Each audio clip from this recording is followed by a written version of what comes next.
Assalamualaikum warahmatullahi wabarakatuh.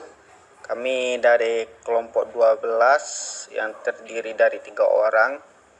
Yang pertama Nurul Rizka Humairo, yang kedua Ulfahmi, dan yang ketiga saya sendiri Satria Alfanza. Akan membacakan hasil dari makalah kami yang tentang teknik penulisan proposal dan skripsi.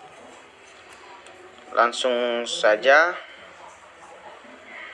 Bagian pertama, latar belakang. Kemampuan menyusun proposal skripsi penelitian sangat penting untuk merencanakan dan menyusun suatu kegiatan atau proyek penelitian. Secara umum ada aturan-aturan baik yang bersifat metodologis maupun teknik dalam menyusun proposal. Aturan-aturan itu pada umumnya bersifat universal. Meskipun untuk hal-hal tertentu yang bersifat teknis, ada yang harus disesuaikan dengan kebutuhan lembaga-lembaga tertentu. Dalam kaitannya dengan penyelesaian studi di perguruan tinggi, penyusunan proposal penelitian adalah langkah awal. Tak kalah seorang mahasiswa bermaksud menyusun suatu skripsi S1, tesis S2, dan disertasi S3. Melihat begitu pentingnya proposal penelitian, maka akan dipelajari tentang proposal penelitian. Yang B, rumusan masalah. Bagaimana menentukan teknik dan sistematika dalam proposal kuantitatif. Yang kedua, bagaimana menentukan teknik dan sistematika dari proposal kualitatif. Yang ketiga, bagaimana menentukan teknik dan sistematika dari skripsi kuantitatif. Yang empat, bagaimana menentukan teknik dan sistematika dari skripsi kualitatif. Yang C, tujuan pembuatan makalah. Yang pertama, untuk memahami teknik dan sistematika dari proposal kuantitatif. Yang kedua, untuk memahami teknik dan sistematika dari proposal kualitatif. Yang ketiga, untuk memahami teknik dan sistematika dari skripsi kuantitatif. Yang keempat, untuk memahami teknik dan sistematika dari skripsi kualitatif. A. Proposal penelitian kuantitatif dan kualitatif. A. Proposal penelitian kuantitatif. Rancangan atau proposal penelitian merupakan pedoman yang berisi langkah-langkah yang akan diikuti oleh peneliti untuk melakukan penelitiannya. Rancangan peneliti paling tidak berisi 4 komponen utama, yaitu permasalahan, landasan teori dan pengajuan hipotesis, metode penelitian, organisasi dan jadwal penelitian, proposal penelitian. Kualitatif dikemas dalam sistematika seperti 1. Pendahuluan. A. Latar belakang. B. Identifikasi masalah. C. Batasan masalah. D. Rumusan masalah. E. Tujuan penelitian. F. Kegunaan hasil penelitian. 2. Landasan teori. Kerangka berpikir dan pengajuan hipotesis. A. Deskripsi teori. B. Kerangka berpikir. C. Hipotesis penelitian. 3. Prosedur penelitian. A. Metode penelitian. B. Populasi dan sampel. C. Instrumen penelitian. D. Teknik pengumpulan data. E. Teknik analisis data. 4. Organisasi dan jadwal penelitian. A. Organisasi penelitian. B. Jadwal penelitian. 5. Biaya penelitian. Biaya merupakan hal yang sangat penting dalam penelitian. Jumlah biaya yang diperlakukan tergantung pada tingkat profesionalisme tenaga peneliti dan pendukungnya. Tingkat risiko kegiatan dilakukan, jarak tempat peneliti dengan tempat tinggal peneliti, serta lamanya penelitian dilakukan. Biaya penelitian pada umumnya 60% digunakan untuk tenaga dan 40% untuk 286 penunjang seperti bahan, alat, transportasi, sewa alat-alat komputer. Semua biaya dibutuhkan perlu diuraikan secara rinci. B. Proposal penelitian kualitatif. Komponen dan sistematika dalam proposal penelitian kualitatif tidak berbeda dengan penelitian kuantitatif. Komponen dalam proposal penelitian tersebut secara garis besarnya terdiri dari pendahuluan, landasan teori, metode penelitian, jadwal penelitian, organisasi penelitian, biaya penelitian. Komponen dalam proposal tersebut dapat disusun ke dalam bentuk sistematika proposal seperti 1. Pendahuluan. A. Latar belakang. B. Fokus penelitian. C. Rumusan masalah. D. Tujuan penelitian. 2. Studi perpustakaan. Studi perpustakaan berkaitan dengan kajian teoritis dan referensi lainnya yang berkaitan dengan nilai, budaya, dan normal yang berkembang pada situasi sosial yang diteliti. Terdapat 3 kriteria terhadap teori yang digunakan sebagai landasan dalam penelitian, yaitu relevansi, kemutakhiran, dan keaslian. 3. Metode penelitian.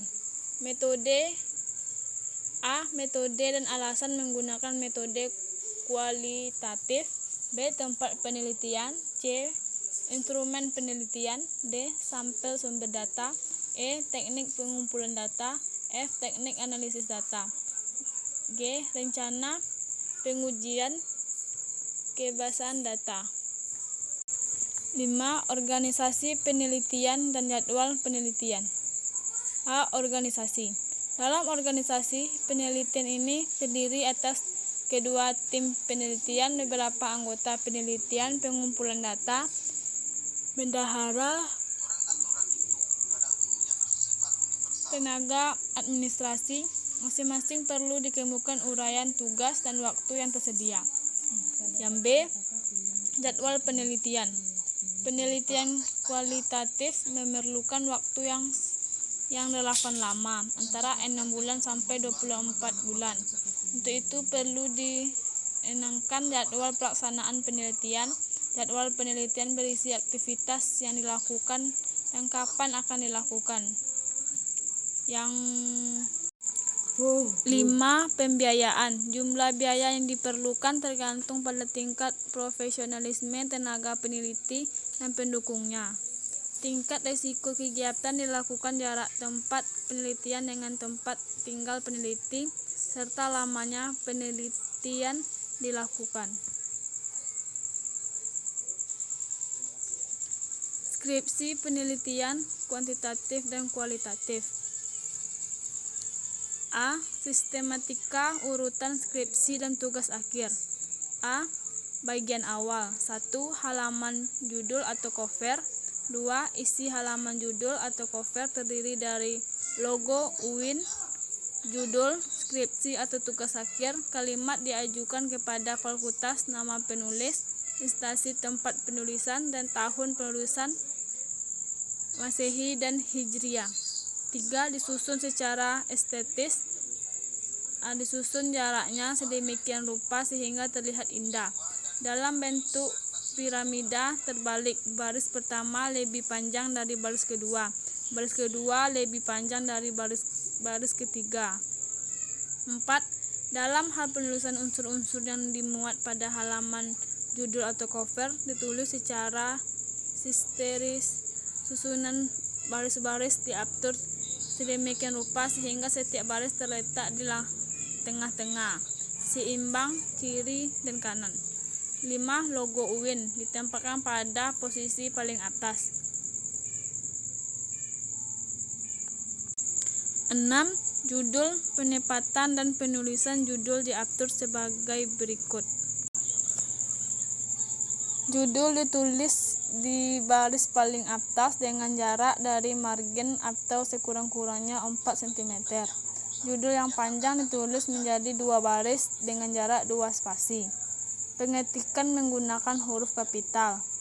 Anak judul, kalau ada, dipisahkan dari judul dengan tanda titik 2. Judul tidak diakhiri dengan tanda titik atau tanda baca lainnya. Ukuran huruf 14 Times Roman. 7. Skripsi atau tugas akhir. 8. Kalimat diajukan kepada fakultas. 9. Oleh. Nama penulis ditempatkan setelah kalimat diajukan kepada fakultas, ditulis berurutan ke bawah daerah, jarak senam spasi dari kata oleh huruf yang digunakan semuanya huruf kapital. Penulisan nama penulis tidak boleh diakhiri dengan tanda baca apapun. 11. NEM. 12. Instansi atau nama perguruan tinggi dicantumkan secara berurutan dimulai dari nama, program studi, fakultas, dan UIN. Penulisannya semuanya menggunakan huruf kapital. 13. Tahun Hijriah atau Masehi. Penyusunan karya tulis pada baris paling bawah dengan jarak 3 cm dari margin bawah. 14. Warna cover untuk skripsi adalah hijau muda dan untuk tugas akhir berwarna biru muda. Puisi sebagai judul halaman diletakkan di tengah-tengah bagian atas. Yang B. Diktum pengesahan berbunyi seperti yang terdapat pada lampiran 4. Yang nomor 2. Halaman persetujuan pembimbing. Halaman persetujuan pembimbing berisi yang A. Kalimat persetujuan pembimbing ditempatkan pada bagian atas tengah. Yang B. Diktum persetujuan berbunyi seperti yang terdapat pada lampiran 3. Yang C. Tanggal persetujuan. Yang D. Tanda tangan dan nama pembimbing. Nomor 3. Halaman moto atau halaman persembahan. Moto bukan suatu keharusan, boleh dicantumkan, boleh juga tidak. Persembahan bukan suatu keharusan, boleh dicantumkan dan boleh tidak. Persembahan biasanya ditunjukkan kepada seseorang atau lembaga yang memiliki hubungan khusus dengan penulis. Nomor 3. Kata pengantar. Kata pengantar berisi ucapan rasa syukur dan terima kasih kepada berbagai pihak atas selesainya karya tulis. Ucapan terima kasih itu ditulis sudah rasa syukur dan ditunjukkan kepada berbagai pihak yang secara langsung telah membantu penyelesaian karya tulis. Ucapan terima kasih untuk orang tua sebaiknya dibuat bentuk alenia sebelum ucapan terima kasih kepada pihak-pihak sebagai berikut. Yang A. Rektor dan wakil rektor. Yang B. Dekan dan wakil dekan. Yang C. Ketua dan sekretaris besar. Yang D. Pembimbing dan penasihat akademik. Yang E. Dosen dan seluruh karyawan. Yang F. Lembaga dan atau instansi tertentu tempat penulis mengadakan peneliti dan memperoleh informasi. Yang G. Pimpinan perpustakaan yang telah memberikan fasilitas untuk mengadakan studi perpustakaan. Yang nomor 5. Daftar isi. Daftar isi dimasukkan untuk memberikan gambaran secara menyeluruh tentang isi skripsi dan fungsi sebagai petunjuk bagi pembaca tentang pokok-pokok masalah yang ditulis serta halaman yang banyak. Penulisan bagian-bagian itu rinciannya adalah yang A. Bab ditulis pada margin kiri, diikuti dengan nomor bab dan judul bab. Nomor halaman dicantumkan di sebelah kanan margin kanan, dihubungkan dengan titik-titik. Yang B. Subbab. Nomor subbab, judul subbab ditempatkan di bawah judul bab. Memberi nomor halaman untuk subbab sama halnya dengan memberi nomor halaman bab. Daftar isi ini dicantumkan judul-judul dari bagian-bagian karya tertulis. Masing-masing diberi nomor dan nomor halamannya memuatnya. Yang selanjutnya, daftar tabel. Jika dalam suatu karya tulis terdapat 5 atau lebih tabel, maka perlu dibuatkan daftar sendiri beserta nomor tabel dan halaman yang memuatnya. Kata-kata daftar tabel dicantumkan di tengah-tengah. Selanjutnya nomor tabel, judul tabel dicantumkan secara berurutan. Masing-masing diikuti dengan nomor halaman yang memuatnya. Yang A. Daftar tabel tertulis di tengah. Yang B. Judul tabel dicantumkan secara berturut-turut, masing-masing diikuti dengan nomor halaman. Yang C. Nomor tabel diberi nomor urut dengan angka Arab dengan 2 digit ditulis sebelum judul tabel. Daftar ilustrasi. Yang D. Daftar ilustrasi atau gambar atau peta sama halnya yang B. Bagian isi. Pendahuluan. Isi pendahuluan merupakan penjelasan yang erat sekali hubungannya dengan masalah yang akan dibahas dan bab-bab. Penjelasan itu dirinci sebagai berikut. Yang nomor 1, Latar belakang masalah. Latar belakang masalah berisi tentang argumentasi mengapa suatu permasalahan perlu diteliti. Di sini dijelaskan tentang hal-hal pokok yang mendorong mengapa suatu topik perlu diteliti, baik untuk kepentingan akademis, teoritis maupun untuk kepentingan sosiologis. Menulis latar belakang dimulai dari hal-hal yang bersifat umum terkait dengan permasalahan yang diteliti, kemudian menyempit dan fokus menuju pokok masalah. Nomor 2, identifikasi masalah. Berisi uraian tentang keterkaitan permasalahan yang sedang diteliti dengan permasalahan lain yang mendukung fokus penelitian.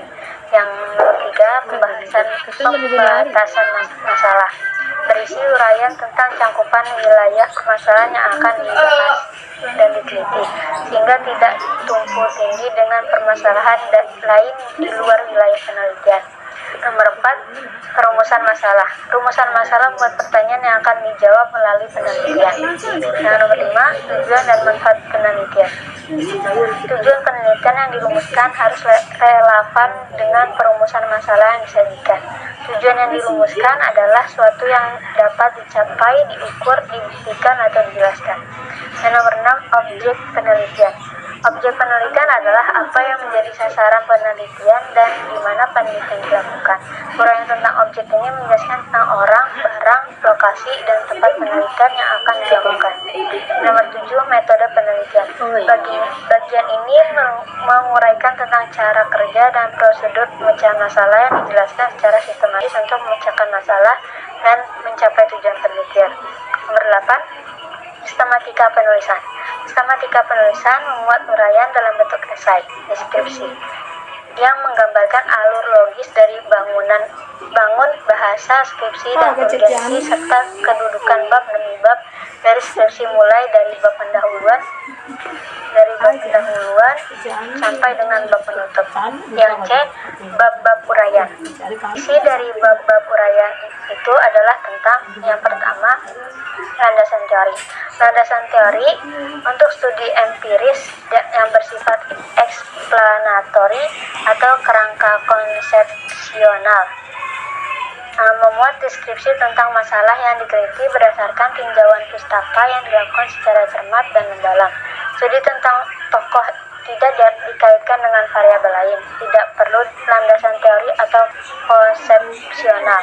Yang nomor 2, data penelitian. Data penelitian berupa deskripsi data berkenaan dengan variabel yang diteliti secara objektif dalam arti tidak dicampur dengan opini peneliti. Deskripsi data penelitian harus ditampilkan secara jelas dan lengkap. Nomor 3, penutup. Bab penutup berisi kesimpulan dan saran atau rekomendasi. Kesimpulan adalah jawaban terhadap pertanyaan penelitian yang telah dirumuskan berdasarkan temuan data penelitian. Kesimpulan ditarik dari pembuktian atau dari uraian yang telah ditulis terdahulu dan bertali erat dengan pokok masalah. Yang D, bagian akhir. Bagian akhir yang pertama, daftar pustaka adalah semua sumber pustaka, mulai dari ensiklopedia, buku, jurnal, majalah, atau tulisan lain yang dikutip dalam badan tulisan yang memuat informasi tentang nama pengarang, judul karangan atau buku, tempat penerbit, nama penerbit, dan tahun terbit, dan disusun dalam sebuah draft khusus yang ditempatkan pada akhir tulisan. Nomor 2,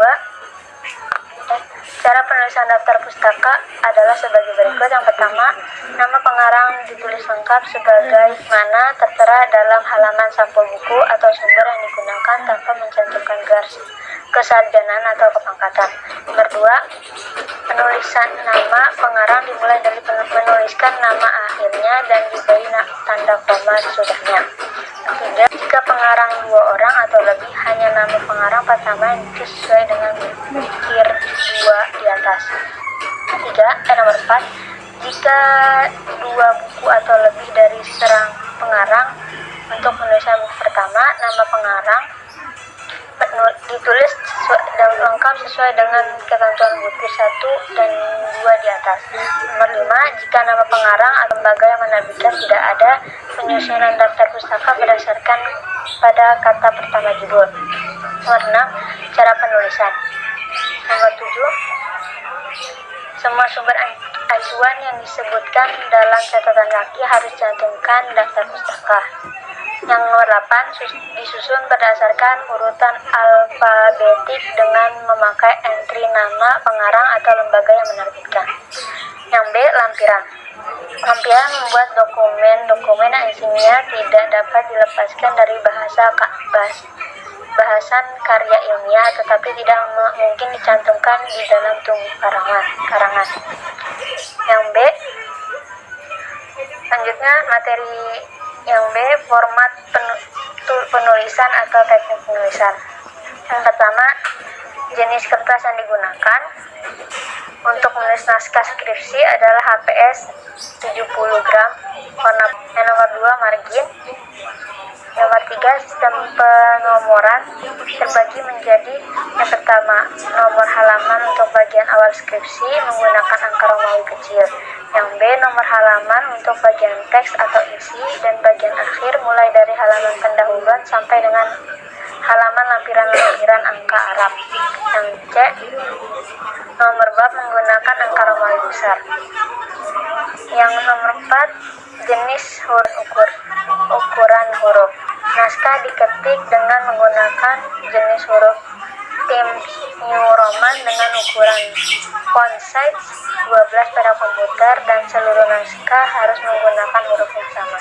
Sekian pembacaan materi dari kami, kurang lebihnya mohon maaf. Assalamualaikum warahmatullahi wabarakatuh.